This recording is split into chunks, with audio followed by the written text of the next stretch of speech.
বিজয়ের ৫৫ বছরে দাঁড়িয়ে বাংলাদেশ। স্বাধীন পতাকা আছে, আছে নিজ ভূখণ্ডে চলার স্বাধীনতা। কিন্তু সেই চলা আর বলার নিরাপত্তা আসলে কতটুকু?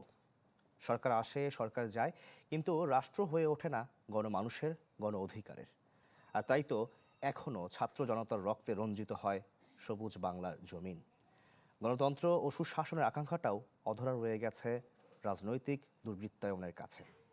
ইজাজ সৌমিকের রিপোর্ট। রাষ্ট্র গঠনের প্রথম উপাদান একটি ভূখণ্ড।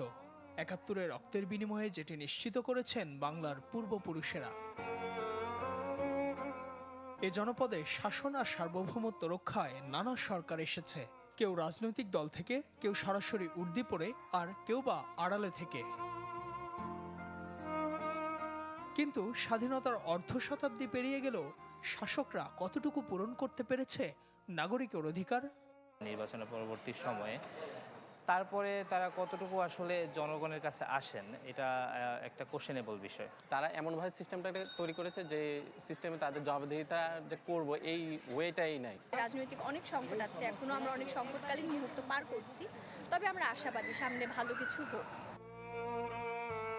তারুণ্য চেয়েছে মুক্তি, চেয়েছে গর্বিত নাগরিক হতে, কিন্তু ৭১ থেকে ২৪ প্রতিটি সংকট কাটিয়ে উঠে আবারও ভুলের বৃত্তে চলেছে রাজনীতি ও শাসনযন্ত্র। তাই তো স্বাধীনতার ৫৪ বছর পরও অধরাই থেকে গেছে গণতন্ত্রের প্রাতিষ্ঠানিকীকরণ, সুশাসন আর নাগরিক নিরাপত্তা। দলগুলোর মধ্যে রয়েছে এক ধরনের চরম মতানৈক্য।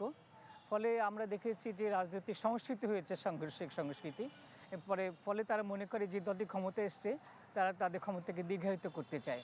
এর ফলে ক্ষতিগ্রস্ত হয়েছে সাধারণ জনগণ, তাদের মৌলিক অধিকার এবং তাদের নিরাপত্তা এবং নাগরিক মর্যাদা। জাতীয় স্বার্থের জায়গাটা বাদ দিয়ে যখন দলকে তারা সামনে নিয়ে এসছে বা ব্যক্তি স্বার্থকে যখন তারা সামনে নিয়ে এসছে, তখনই সুশাসন ভেঙে পড়েছে, আইনের শাসন ভেঙে পড়েছে। এই বিশ্লেষকদের মতে যুগে যুগে সরকারের জবাবদিহিতা নিশ্চিতের কথা থাকলেও তোয়াক্কা করেনি কেউই, বরং দলীয়করণের আঘাতে কখনো ঠিকমতোই দাঁড়াতে পারেনি বিচার বিভাগ, সংসদ, নির্বাহী বিভাগ, দুদক ও নির্বাচন কমিশনের মতো সাংবিধানিক প্রতিষ্ঠানগুলো। অবশ্য ২৪ পরবর্তী রাজনৈতিক বাস্তবতায় এখনো সুযোগ আছে সংকট উত্তরণের। জুলাই চার্টার যেটি হলো, সনদ হলো, সেখানে আমি বলবো যে গণতন্ত্রে উত্তরণ এবং বিশেষ করে জবাবদিহিমূলক সরকার প্রতিষ্ঠার বিষয়গুলো অন্তর্ভুক্ত আছে। যদি এটাকে আমরা প্রয়োগ করতে পারি, প্রবর্তন করতে পারি, তাহলে একটা পরিবর্তনের প্রত্যাশা আমরা করতে পারি।